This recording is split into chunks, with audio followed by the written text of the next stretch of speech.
بەڵێ بینەرانی عزیز سڵاوتان لێبێ، من یادگار فایق ئەم شەو بە شێوەیەکی ڕاستەوخۆ لە سلێمانیەوە لەگەڵتانە بین بۆ باسی ڕۆژ. میوانی ئەم شەوم جەنابی دکتۆر عزت سابیر، سەرۆکی لیژنەی دارایی و کاروباری ئابووری و وەبەرهێنان لە پەرلەمانی کوردستان و پارلەمانتار لە فراکسیۆنی یەکێتی نیشتیمانی کوردستان. مەبەستمە لەگەڵ جەنابیان لەسەر کۆمەڵێک پرس بۆ ستین ئەم شەو. دیارە زیاتر مەبەستمە تەرکیز بکەینە سەر دۆخی هاوڵاتیانی هەرێمی کوردستان، بژێوی هاوڵاتیانی هەرێمی کوردستان، ئەوەشی باس لە پاشکەوتی سەپێنراوی بڵین سەر موچەخۆرانی هەرێمی کوردستانەکە. ئایا چاکسازیەکان بەم شێوەی ئێستا تا چەندە ئەنجامیانە بێت؟ وایە گەر جاران باس لە واکراکە لە پەرلەمانەوە بۆ نمونە پێشنیازی چاکسازی بۆ حکوومەتەکرێت، لە ئەم جاریان پێشنیازی چاکسازی و یاخود با بڵین نەخشە ڕێگەی چاکسازی لە حکوومەتەوە ئاراستی پەرلەمان کراوە. ئایا ئەمە چۆن مامەڵی لەگەڵاکرێت؟ وایە مەوا ناکا کە ئاسانتر جێبەجێ بکرێەوە؟ ئایا ئەو چاکسازی کە حکوومەت بەنیازێتی و پەرلەمانتارانە یانەوێ ئیشی لەسەر بکەن تا چەندە چاکسازیەکی جددیە و ئەتوانێت چارەسەرێکی خێرا بۆ دۆخی نەخوازراوی ئێستا بە شێوەیەک لە شێوەکان بێنێتە کایەوە. ئەمەوێ قسە لەسەرەوە بکەین کە ئایا بڵین ئەو لیژنەیە کە جەنابی دکتۆر عەزەت سەرۆکایەتیەکە پرۆژە یاسایەکیانەیە بەناوی پرۆژە یاسای چاکسازی لە خانەنشینی و موچە و دەرماڵە و ئیمتیازاتەکە، ئەنی هەر لە موچەی پلە باڵاکان، هەر لەم ئەوەی پێوترێت موچەی بندیوارە، ئەو لەوەی پێوترێت موچەی ئەو کەسانی کە ناشایستن و بەنایاسایی و نائاسایی موچەی سەیر و سەمەرە وەرەگرن، چۆن ئەمە چارەسەر ئەکەن؟ وایە ئەتوانن لە ماوەیەکی قیاسی کەمە چارەسەری بکەن؟ ومەبەستیشمە قسەیەک لەسەرەوە بکەین کە ئایا بەرزبوونەوەی نرخی نەوت هیچ لە دۆخی هاوڵاتیان نەگۆڕێت؟ ینی ئەم نەوتە بێ بە $100 بێ بە $200 دۆخی هاوڵاتیان هەر وەکویەکە، ئەو کاتەشی کە $20 و $25 بوو دۆخی هاوڵاتیان هەندێک لە ئێستش باشتر بوو. ئەی ئەمەیان چیە؟ من زیاتر ناڵێم. بەڕێز دکتۆر عەزەت سابیر، سەرۆکی لیژنەی دارایی و کاروباری ئابووری و وەبەرهێنان لە پەرلەمانی کوردستان، سڵاوتان لێبێ، ماندوو نەبن. سڵاو لە بەڕێزان لە بینەرانی K24. هەر بژین. ئەمەوێ بەو پرسیارە دەست پێ بکەم، پەرلەمانی کوردستان لەو ماوەی لە بەردەستی ماوە ئەتوانێت شتێک بۆ وڵاتیانی هەرێمی کوردستان بکات؟ پرسیارێکی بەجێیە. پەرلەمانی کوردستان ئەگەر بە هەموو ئەو دەسەڵاتی کە هەیەی بەکاری بێنێ بتوانێت چەند پرۆژە یاسایەکی لەم شێوەیە لەو ماوەی کە مایەتی پەسەندی بکە، ئەتوانێت گۆڕانکاریەکی گەورە لە دۆخی فەرمانبەران، لە دۆخی موچەخۆران، لە دۆخی دارایی و ئابووری لە هەرێمی کوردستانە بکە. نمونەت بۆ بێنمەوە. خۆشبەختانە ئەمەی حکوومەتی هەرێمە بۆی ناردووین، لەم خولی چوارەی پەرلەمانە 7 پرۆژە یاسای تریش ژمارەی یاسایی پەرلەمانتاران بۆ نمونە 10 پەرلەمانتار پرۆژە یاسایەکی ئامادە کردووە لە فراکسیۆنە جیاوازەکان. خوێندنەوەی یەکەمی بۆ کراوە، پێشکەش بە لیژنەی پەیوەندیدار کراوە بۆی ڕاپۆرتی لەسەر بکە، بۆی بخرێتە بەرنامەی کارەوە بکرێ بە یاسا. بەشێکی گەورەی دۆخی خراپی دارایی هەرێمی کوردستان پەیوەستە بە یاسا خراپەکانە. بەشەکەی تری یاسای باش هەیە و حکوومەت جێبەجێ ناکە. یعنی تۆ سێکە کامەی خراپە ئەوواکە. بەشێکی یاساکان خراپن، نەمانتوانیوە هەمووی بکەینەوە. بەتەنها پەرلەمانە بابەت باسکە. بەشێکی پرۆژە یاساکان خراپن، نمونە دوێنەوە لە هەمووی. بەشێکیشی پرۆژە یاسای باش هەیە، بەس حکوومەت کاری پێ ناکە. نمونە یاسای خانەنشینی یەکگرتووی عێراق، یاسایەکە 4 ساڵ حکوومەتی عێراق و لیژنە پەیوەندیدارەکان خەریکی بوون هەتا پەسەندیان کردووە، هەتا بۆ بە یاسا. یاسایەکە دادپەروەری کۆمەڵایەتی تێدایە، یاسایەکە دەڵێ نابێ هیچ خانەنشینی لە عێراقا لە 400,000 کەمتر وەرگێ. ئێمە گونجاندان لەگەڵ کوردستانە بۆ نە وەڵێ موچەی سەرۆک کۆمار و مەجلیسی حکم و ناوەکانمان چاکرد، گونجانمان وتمان موچەی سەرۆکی هەرێم و سەرۆکی ئەنجومەنی وەزیران و سەرۆکی پەرلەمان و ئیلی ئاخری بەم شێوەیە بێ. گونجاندمان لەگەڵ کوردستانە. بۆ حکوومەتمان نارد بەداخەوە سیروانزایی و کاتە ڕایشکاری سەرۆکی حکوومەت بوو، وتی ئەمە حکوومەت پارەی نییە، ئەمە جێبەجێکا پێشنیاری کرد. سەرۆکی ئەنجومەنی وەزیران بورێ وەڵامی داینەوە لەم دۆخەیەستیان ناتوانین ئەو یاسایە جێبەجێکەین. عادەتیشە و پەیڕەوکراویشە، هەر شتێک تەبیعاتی مالی هەبوو وا باشە بۆ ئەوەی بەرهەمی هەبێ بۆ ئەوی یاساکات حکوومەت جێبەجێکە بە تەنسیق لەگەڵ حکوومەتا بیکە. کەواتە ئەو یاسایانەی ڕەهەندی دارایی هەیە، ئێمە لە لیژنەکەمان ئەو بە نەزەری اعتیبار وەرەگرین حکوومەت ئاگادار بێت کە ئەو یاسایە دەرەکەین،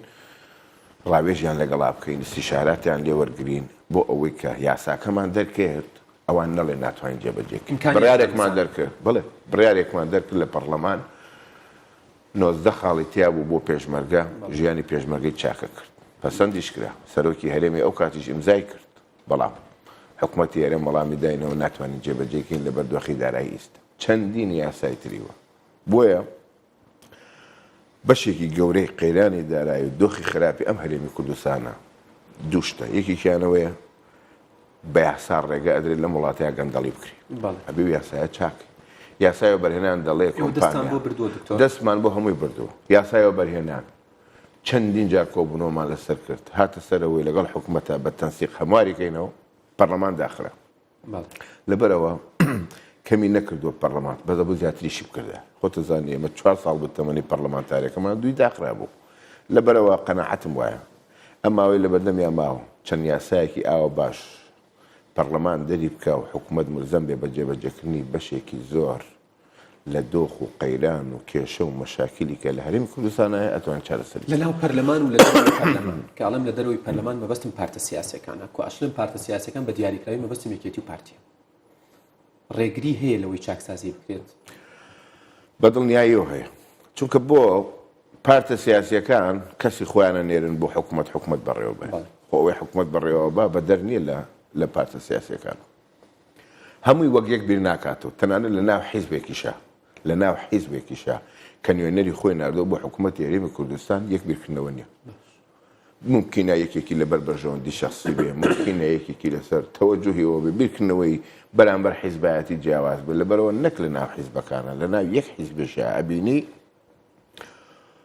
دەسەڵاتدارەکانی ناو حیزبەکە تەوجیهاتی جیاواز دەدا بە نوێنەرەکەی خۆی لە پەرلەمانیش و لە حکوومەتی پرسیارەکەم داڕێژمەوە گەڕێگەم دۆخی کوردستان لە لێوارێکی هێندە خراپی داڕوخان نییە کە گوێ بە هیچ نەدرێت و بەجددی دەستبەرن بۆ چاکسازی ئەم پرسیارەشت بەجێ حکوومەتی هەرێم دڵنیایە لەوەی ئەگەر چاکسازی نەکە ئاڕوخێ بۆی ئەم پرۆژە یاسایی نردوو بە دیوێکی تر بۆ باست خۆزگە 2 ساڵ پێش ئێستا دەستی بۆ پاشەکەوتی موچەند نەبردایە ئەم پرۆژەی بناردایە چەندین پرۆژەی هاوشێوی بناردایە هەر کاتی خۆی ئێمە باسمان کرد ئێمە وتمان یاساکان خراپن بەشێکی چاکیکەن جەراعەت بنوێنن نیەت دەربڕن چاکسازی بکەن ئەم دۆخە چاکە بێن نە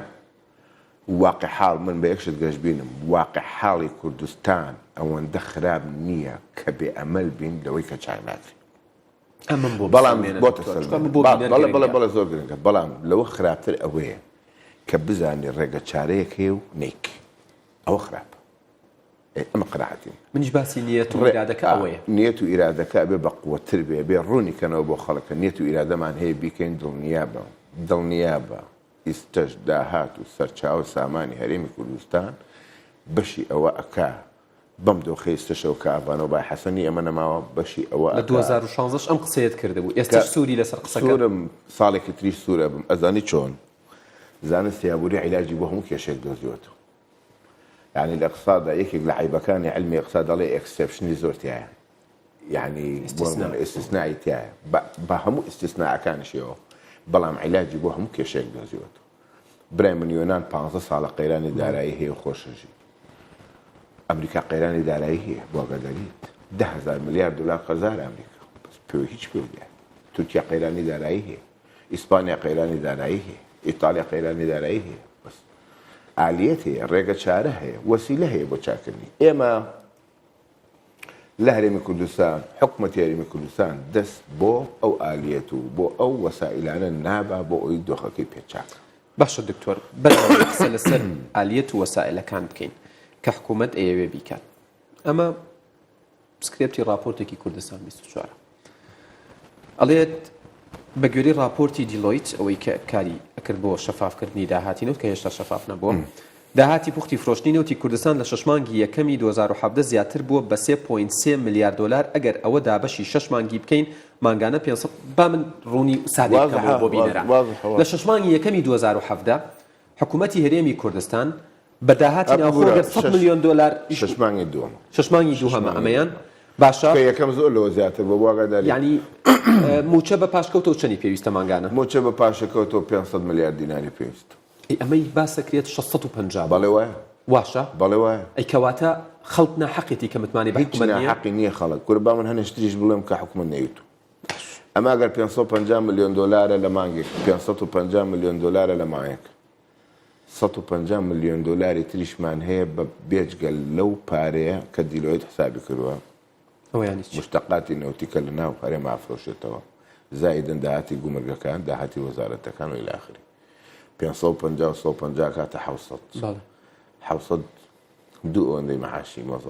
مۆزەفە لە هەرێمی کوردستان 700 ملیۆن دلارە کاتە 850 ملیار دینار ئەمەی حکومەت بەنزیکەی 500 ملیار دینار خەڵک مافێتی بڵێ بۆ پارە هەیە و نەوت هەیە و موچەنیە تۆ چیڵێ من ئەڵێم خراپی دەبەشەکەن پارەکە خراپی خەرجەکە خەرجیەکەن بەڵام خراپیەکە خراپی سەرفەکەن خراپی کۆمپانیایەک لە کوردستانە بێ چەند دۆلارێکی بیتێ بۆ بەرمیلێ نەوت تا لە ناو کوردستان بۆ ئاو نەوتەکە بۆ نەخڵەکە تورکیا بێت چەندێکی بیتی پاپۆرەکە نەقلەکە بێت چەندێکی بیتێ بانقی HSBC بێت چەندێکی بیتێ تۆ دەوڵەت نییە بێ هەرزانتر بیفرۆشی کەی هێنی تۆ پارەکە بەشی و کۆمپانیانی لێ دیکەنەوتەکەیان بۆ دەرهێناوی هەتا ئەگاتە دەستی خەڵک پارەی نەوت 50 لە سەتی ئەڕوا و گرێبەستەکانیش بڵین بەکرێنین بەڵکو ینی خزمەتگوزارینین شەراکەتە برای من کۆمپانیایەک دێ بیرێک لێ ئەدا ئەو جیهازی بیرە بە ملیۆنی دۆلارە چێ بەکرێ ئەی گرێب 10 ملیۆن دۆلارەدا بەس بۆ ئەوەی قازانجی کرێگرتنەکەی زۆر بێ شۆفڵێکە کڕێ بۆ شۆفڵێکە هێنێ بۆ چاکردنی ڕێگا شۆفڵەکە بکڕێ بە ملیۆنی دۆلارە چێ شۆفڵ بەکرێگرێ بای 10 ملیۆن دۆلار بۆیە پارەی نەوت بەشی موچەی خەڵک ناکە نە چاودێری هەیە نە ڕقابە هەیە بەڵام خۆتیان ئەندازیاری وەزارەتی سامانە سروشتیەکان زۆر شارەزا و بەتوانایە بۆم شتانی بەسەراتی نایکەن شەراکەتە بەشێکی بۆ ئۆڕە بەشێکی بۆ ئۆڕە بەشێکی بۆ ئۆڕە بەشێکی بۆ ئۆڕە لەسەرەوەی کۆمپانیا ئەجنەبیەکەوە بیگرێ هەتا بەسیترین کەسکە لەو شەریکاتانەیەشێت ئەم پارەیە ئەگەر بە خراپی خەرجێ کرد هەرچەند هێ زۆر بێ ئەم پارەیە هەر باش ناکە بەڵام ئەگەر بە باشی خەرجێ کرد ئەڵێ گوێز بە ژمارە حسابی دیارە ئەگەر بە باشی پارەکەت خەرج کرد بەش ئەکا بەم دەم و دەستا کرێت ئەو چاکسازی جەنابەت باسی لەو ڕۆژانەدا 3000 کەس 3000 جار لە برایم خەلیلەوە عەفو کراوە لە هێنانی شتومەک بۆ کوردستان لەو مانگەیە ئەوە چاکسازی 3000 کەس 3000 سیارە 3000 پرۆژە لێک ماوە 3000 کەس لێ خۆشببوونی وەرگرتووە لە برایم خەلیل کەشمەکی هێنا ئەمە چڕۆڵێکی ئەما گەرم 3000 پارە لێ وەرگرتا لەوانێ بۆ نمونە لەوانێ 30 ملیۆن دلار بەشی 2000 حکوومەتی هەرێمەکە کۆمپانیا گەورەکانی کوردستان وەرەقەی سەرۆکی حکوومەتیان بۆ ئیمزا کراوە دەڵێ ئەم کۆمپانیانە لە باش بەخشرە ئەو پارەی هەم ئیمزا لە وڵاتە ئیمزا پارەیە ئەگەر ئیمزانە نەهێڵیت ئەگەر ئەو لێخۆشبوونانە نەهێڵیت ئەگەر باجی ڕاستەقینە لەسەر شتومەک وەرگری ئەگەر ئەو کۆمپانیا بڕی قەرزی کە هەرێمی کوردستان لایەتی یەکسانە بە قازانجی 8 کۆمپانیا کە لەم 4 ساڵی نەبوونیەدا قازانجی دکتۆر بابەت بڵێمەوە بڕی ئەو قەرزەی کە حکوومەت قەرزارە یەکسانە بە قازانجی 8 کۆمپانیا کە لەم 4 ساڵیان دەستیان کەوتووە تەنها 8 دانە 8 تۆپ لێکە تا 8 کەواتەمە خەلەل لەکوایە حکوومەت قەرزارە و پارەی نییە خەڵک قەرزارە و پارەی نییە خێرە 8 کۆمپانیا بوون بە ملیاردێر کەواتە خەلەل هەیە خەلەلەکە چییە؟ باجیان لێوەرناگری خەلەلەکە چییە؟ خاتریان نەگری خەلەلەکە چییە؟ پارێکی زۆریان دەسەکرێ و کەمی ناکەیتەوە بار هەڵگرێک جاری وهەیە کرێی گواستنەوەی سوتەمەنەکەی کرێکەی زیاترێ لە بەهای سوتەمەنەکە خۆن بۆیە پارە بنامێنێت باشە سەر هەمان بابەت باس یەکەم دکتۆر ناچۆ بۆ 4 گۆشەیەکەم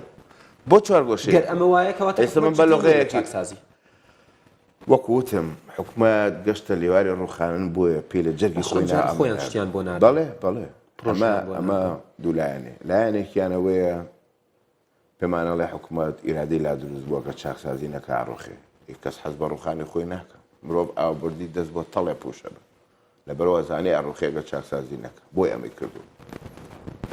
پشتیوانی لەم چاکسازیاکە نقصانی تیا فراکسیۆنەکان هەمووی یەک فراکسیۆن نییە لەگەڵی نەبێ باش بەس ماوە تۆ ئیشی تەکنیکی دەوڵەمەندێک خاڵی لاوازی تێدایە چاکیەکەین پەسەندێکین لە پەرلەمان ئەدین بە حکوومەت دەڵین داوات لێ ئەەکەین بڕۆ بیکە و لێو ناشارمە خاڵێکی تری بەسکەم لەسەر ئەم پرۆژەیە نیوەی ئەمەی کە نووسراوە لەم پرۆژەیە بە بڕیاری حکوومەت خۆی جێبەجێ ئەکرێ و پەرلەمانی ناوێ یاساشی ناوێ بۆ نردویانە بەلایەوە بۆت باسکەم بۆ نردویانە بۆ ئەوە نردویانە شەرعیەتی گەل وەرگری ئەمە نە سەرۆکی حکوومەت لە جەدلی سەرۆکی حکوومەت بەتەنە ئەم بارە قورسە لەسەر شانیان تحملی ناکە ئەمە یانێ شەرعیەتی گەل وەرگری شەرعیەتی کۆمەلگاوە شەرعیەتی ئەو نوێنەرانی خەڵکی کوردستان وەرگێک کە نوێنەرایەتیەکەن لە پەرلەمان شەرعیەتیانێنێ شەرعی مادەم بۆ کاری چاکەیەوە بۆ چاکسازی ئەندەین پشتیوانیانەکەی بابیکە ئەگەر نا ئەم جارە شێڵێمەوە نووسراوێکم لایە ئەڵێ بڕیارماندا بە دامەزراندن و خانەنشینکردنی ئەم 253 ناوەی لای خوارەوە بە پلەی بەڕێوەبەری گشتی یعنی ئەو ڕۆژەی کە تاین بوو هەرە ڕۆژ خانەنشین کراوە بە مدیرە عامش بە 2 ملیۆن و 400 کەی ئەمە کراوە 4 ساڵ پێشست باشە سەرۆکی حکوومەت ئیمزای کرد باشە هەر سەرۆکی حکوومەت خۆت بڕیارێکی تر بدە بڵێ بڕیارمدا بە هەڵوەشانەوەی ئەو بڕیاری کە 253 کەسم تاین کردووە خانەنشینم کردو مادەم خۆ بڕیارە داوە بە بڕیاری تۆ دامەزراوە خانەنشین بۆ بە بڕیاری تۆش ئەو ڕۆژەی دامەزراوە خانەنشین ئەو کراوە لەحزەی کە دامەزراوە خانەنشین کرا بە پلەی مدیر عامیش باشە بەڵام وەکوتم جێگری سەرۆکی حکوومەت و سەرۆکی حکوومەت پێویستیان بە پشتیوانی خەڵکە بۆی ئەم چاکسازیە بکەن پشتیوانیانەکە مادەم بۆ چاکسازیە چونکە بۆ کاکە یادگار ئەمە وەکو خۆی جێبەجێ بکرێ بەلایەنێکەمەوە 80 بۆ 90 ملیۆن دلار لە یەک مانگە 80 بۆ 90 ملیۆن دلار لە خەرجی کەمەکاتەوە چۆن 62,000 کەس دوو موچە وەرەگرن بە یاسایی بە نایاسایی 62,000 ئەگەر ئەم یاسایە پەسەند کرا و جێبەجێگرا ئەو 62,000 کەسە نامێنێ یعنی توانین یەک موچە وەرگرن باشە بۆیان ڕێکخرێ بۆن یەکێک وەرەگرن ئەوە 62,000 موچەخۆرە 62,000 مەحەشکەم بوو دە 62,000ەکە 9 ملیۆن دیناری لێ بکە ئاکاتە 30 میلیارد دینار ضربی 12 مانگی کراوە کاتە 360 ملیۆن دینار 300 میلیارد دینار لە ساڵێک باشە ئەمە تەنها یەک بەڕگەی حکوومەت بەنیازە ئەمە بکایەوە قسەتان لەگەڵ کردوون ئەم جارش بەڵێ قسەمان لەگەڵ کردوون کۆبوونەوەمان لەگەڵ کردوون وەکوتم کەموکوتی تێدایە چاکیەکەین دەوڵەمەندیەکەین پەسەندیشی یەکەین ئیدینەوە بە حکوومەت دەڵێن فەرموو دەست پێ باشە با ئەو پرسیارە بکەمەوە دیارە حکوومەتی هەرێم چەند قەرزارە دوای کۆبوونەوەمان لەگەڵ حکوومەتی هەرێمە ئەمەی کە بۆت باس دەکەم باش 2 میلیارد دلاری تورکیا قەرزارە هەندێ میدیا ئەڵێ 4 حکوومەت پشتڕاستی ئەوەی نەکردەوە 1.5 میلیارد ڕۆزنەفت قەرزارە باشە وتیان ڕۆزنەفت پارەمانەداتەیە سەپاری کەوتوتە لەمان قوربان پارەی داوە پێمان خواردومانە ئێستا قەرزاری ئەبێ بیدەینەوە باشە 6 بۆ 7 میلیارد دلار بەس ئەم پاشەکەوتی فەرمانبەرانە قەرزارە حکوومەتی هەرێم سێ معاشی ئەم ساڵی نەداوە سێ معاشی 2015 نەداوە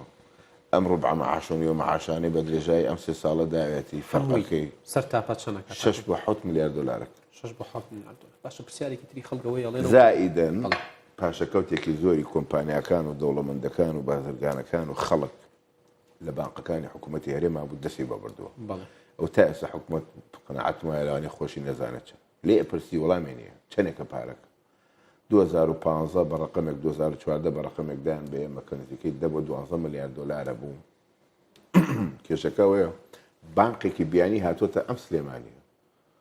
یەدەگی پارەکەی لە بانقی مرکزی سلێمانی داناوە ئێستا بانقە ئەجنەبیەکە بە بانقی مرکزی سلێمانی ئەڵێ کاکە من بە ئەمانەت لای تۆ دام نابوو بمەرەوە ئەڵێ نییە باش پرسیاری دیکە ئەوەیە ئەڵێن نەوت ساری زۆر بەرز نرخی زۆر بەرز بۆتەوە و کەچی هیچ نەگۆڕاوە ئەمەیان چییە 100% وایە ئێستا حکوومەتی هەرێم ئەڵێ 300,000 بەرمیل نەوتە نارداکە 100,000 بەرمیل 300 بەنزیکەی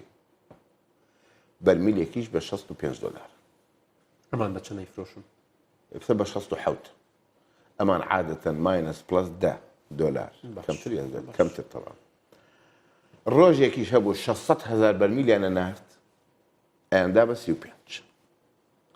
600,000 بنێرە و بیدە بە 35 300,000 بنێرە و بیدە بە 70 یەک پاراکە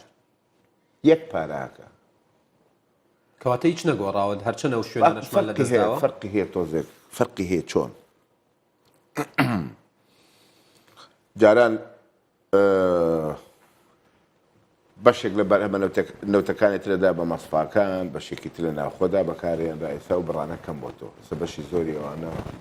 بۆ مەسفانە بەشێکی زۆری لە کەرکووکەوە دێ لە شوێنەکانی ترەوە لێ تۆزێک گۆڕانکاریە بەڵام ئەم گۆڕانکاریە بای ئەوەندە نییە کە ئاوا حکوومەتی هەرێم بە فەرمانبەر و موچەخۆری خۆی بڵێ نیمە ڕبع موچەکەشت ببێ لەبەر ئەوە ئەم جارش تاکی دەکەمەوە نەوتمان هەیە ئاومان هەیە خاکمان هەیە کشت و کاڵمان هەیە کادری باشمان هەیە بەس ڕێخستنمان نییە پلانەکەمان خراپ یەکێکی تر لە گلەیەکان وەکو پەرلەمانتارێکم پرسیارەت لێکم بەڵێ هێزی پێشمەرگەی کوردستان و پێشمەرگەکان دەڵێن ئیشیان پێمان نەماوە و باسی موچەیە لە هیچ شوێنیە و وابزانم ئەم جارە لە ڕیزبەندی یەکەمی موچەش دانانرێن و یا دانەنراون ئێوە چیەکەن بۆ پێشمەرگە بۆی وا هەست نەکەن فعلەن ئیشیان ینی ئیشی پرسیارەکانە زۆر دەقیقن ئەو من تاکە کەس بووم بۆ مێژوو یعنی ئەم نەسە من دەریم بڕی پێش شەڕی داعش پێشمەرگە ئەخیر وەزارەت بوو لە حکوومەتی هەرێم کەم عاشی وەرەگرت ئەو کاتە سەرۆکایەتی هەرێم سەرۆکایەتی ئەنجومەنی وەزیران سەرۆکایەتی پەرلەمان لە 1 و 2 3 مانگ و معاشیان وەرەگرت هی کۆتایی مانگ باشە ئەم سێ سەرۆکایەتی یەکەم شوێن بوون معاشیان وەرەگرت پێشمەرگە ئەخیر بوو شەڕی داعش سەر ڕای جیاوازی موچەکانیشیان لەوەیان جیاوازێک کە شەڕی داعش دروست قوربان بە زەخت و بە هیمەتی هەموو لایەکەوە کراکە کە مادەم پێشمەرگە موچەکەی کەمەدە لە ئۆڵ و بیێرێ بۆی بە گیرفانێکی پڕۆشە بکە لە کەرتی شەڕی داعشا یەکەم وەزارەت کردیان بە پێشمەرگە ئێستا فعلەن وایە ئێستا شەڕی داعش لەماوە بیر لەوەکەنەوە بیکەنەوە بە ئاخیر وەزارەت ئێوە چۆن بەرگریان لێ یەکەن دکتۆر ئێمە زانی چۆن ئیشی پەرلەمانتەر دروستە یاسای باش دەرکات چاودێری حکوومەت بکە لە یاساکانە ئەوە وەکو بە پشتێکی سەڵ بڕێن وایە ئەنی وەرسەیتە پەرلەمانەکەی مس 2 هەفتە جارێک ئەگەر بتوانێت کۆبوونەوەیەکی 2 سەعاتی بکە هەنێ جارەگاتە 3 هەفتە جارێکش تاکی شەکای نەکەمان پەرلەمانەکەەوە چاودێری حکوومەتیش بەچی ئەکرێ بەوە ئەکرێ بوجەم بۆ بنێرێ پەسەندی کەم چاودێری بکەم بۆ بودجەی کە پەسەندم کردووە لادانی هەبوو محاسبەی بەڵام ئەو پێشمەرگە گیان پێداون دکتۆر ئێوە نوێنەری ئەوانیش وایە 100% معاناتیان هەستی پێەکەی لەگەڵ خەمیانایە بەڵام کاکە یادگا ئەوە ئەوەڵ و ئەخیر ئەوە حکوومەتە پارەکادا ئەوە حکوومەتە کەمی ئەکاتەوە ئەوە حکوومەتە بڕیارەدا من ئەم جارە شێڵێم ئەڵێم خۆزگە ئەمە 2 ساڵ پێش ئێستا بەهاتە پەسەندمان بکردە لە جیاتیەوەی بچن پاشەکەوت بەڵام هێشتا چاکسازی ڕاستەقینە بەوە نابێ 5% لە پێشمەرگەیەک بپڕی چاکسازی ڕاستەقینە ئەوەیە پێشمەرگە ڕاستەقینەکە بووی بکە بە 600,000 ئەو پێشمەرگەی کە ناوی پێشمەرگە ئەزڕێنێ و لە ماڵەوە دانیشتووە سایق تەکسی و وەستای دیوار و هەرچیەکە و هەرچیەکە معاشی پێشمەرگەش وەرەگرێت دەوام ناکە ئەوەیە چاکسازی ڕاستەقینە پاک و پیس پاکسازی بکە اینجا چاکسازی باوەڕکە چاکسازی بەبێ پاکسازی ناکرێت باش پرسیارێکی تر دڵنیان بینەر چاوەڕێتی ئەگەر هەیە بەم زوانە پاشەکەوتی سەر موچەی موچە خۆران لا ببرێت چکە ئێستا سێ پارتی سیاسی لە حکوومەت کشاونێتەوە قوربانە من دووجار لەگەڵ حکوومەتە لەوەتی پەرلەمان کارابەتەوە پێم وایە بێگەر هەڵە نەبووم دووجار کۆ بۆیە ئەو پرسیارەشم کرد چکە کاتێ پەرلەمان کاراکرایەوە لە یەکی لە دانیشتەکانە بایکۆتان کرد نەچنە ژوورەوەتان ئەجێندا بۆیە ئەوە بۆیە وا دەرێت بەڵێ بەندە نەچوون بایکۆتم کرد لەبەرەوەی ئەو ئامانجەی لە پێناویە پەرلەمانمان کارا کردەوە لە جلسەکان یەکەم و دووەمەوە کات زۆر لە ساڵحم لێ با و پرسیارە بکەم دکتۆر وەڵامی پرسیارەکە بڵێ هەر ئەو پرسیارەیە حکوومەت ناتوانێت یا نایەوێت حکوومەت تا ئێستا لە 100% ئەوەی واجبە لەسەری پێویستە بیکە هێشتا دەستی بۆ نەبردووە هێشتا دەستی بۆ نەبردووە ئەگەر نا چاکسازی ڕاستەقینە دەست پێ بکە من بە یەک دیار لەم ڕۆژانە ڕاپۆرتێکم بۆ حیزبەکەی خۆم حاضر کرد چۆن چاکی کرد یەک دیار ڕنووسی تبایەکێتی پارتی یەک ساڵ لە بازاڕی ئابووری بچنە دەرەوە ئەم چاکە بێ ئەو ێستا لە تەلەڤیزۆنەکەی تۆێ یەکێتی و پارتی لە بازاڕی ئابووری بچنە دەرەوە لە ساڵی 2018 دۆخی مستحیل نییە دکتۆر هیچ مستحیل یا ئەکەوی یا سەرەکەوی حەلی سێ منی وا شنێکی تریش باشە باجی ڕاستەقینە لەو هەش کۆمپانیایە بسەنن بەشی هەموو خەرجی حکوومەتی هەرێمی کوردستانە باجی ڕاستەقینە ئەمجارە ژەڵێمەوە ئەمە مەتەڵ نییە حکوومەت هیچی پارە نەبێ و خەڵک هیچی لا نەبێ و هەش کۆمپانیا 12 ملیار دۆلاریان قازانج کرد بێ لە ماوەی 4 ساڵە ئەمە مەتەڵە چییە یاخۆ 4 کۆمپانیا هەش کۆمپانیا لە کوردستانەش کەواتە یا باجی ڕاستەقینە بخەرە سەر ئەو کۆمپانیانە و ئەوەی کە مافی حکوومەت و خەڵکە لایەن لیان وەرگرنەوە یان ساڵێک 2 ساڵ بەموقەت ئەم حیزبانە لە بازار بچنە دەرەوە بە ئابوووریەکە خۆی خۆ بەخۆی خۆی پێینکە بەڵێ دکتۆر کۆتا پرسیار پۆستی سەرۆکی پەرلەمان دەنگ و باسی بەکوێ گەشت ڕاستە بڕیارە مەسیحیەکان پێکاتەی مەسیحەکان وەریگرن هیچ دەنگۆیەکی وانە ئێستا دوو احتیمالێ ئەو ڕۆژەش بەڕێز جێگری سەرۆکی پەرلەمان باسی کرد کە سەرۆکی فراکسیۆنی گۆڕان داوای کرد استیقالی سەرۆکی پەرلەمان قبول بکرێ و هەرش بێ بکرێ تاکەی نەبێتەوە خۆی کاندید کردووە سەرۆکایەتی هاوپەیمانەتیەکە کە ئەکە دەرچوو بۆ ئەوێ ئەبێ لێرە استیقالی کردوێ بەنمونە بۆ تێنمەوە بەڵام وەڵامی جێگری سەرۆکی پەرلەمانەوە بوو بە تەوافق ئەم سەرۆکایەتی پەرلەمانە دروستکرا بێ بە تەوافقش بڕیار بدەن کێ بخێنە بڵە کۆتایی هاو لەگەڵ ئەو کاتە بەڵام هێشتا ڕێک نەکەوتون لەسەرەوەی کێ سەرۆکایەتی پەرلەمان بکەم ئەگەر هەیە یەکێتی وەریگرە شتێم نەزانێت هەست پارتی ناخۆ من شتێک لێ دڵنیانە بنایڵم ڕاستیش دکتۆر عەزەت سابیر سەرۆکی لیژنەی دارایی و کاروباری ئابووری و بەریێنان لە پەرلەمانی کوردستان و پەرلەمانتاری یەکێتی نیشتیمانی کوردستان زۆر سوپاس بۆم دەرفەتەمان بەڵێ بینەران عەزیز باسی ڕۆژ کۆتایی هات تا باسی ڕۆژێکی دیکەیە و کوردستان لە ئامانەتی خوارە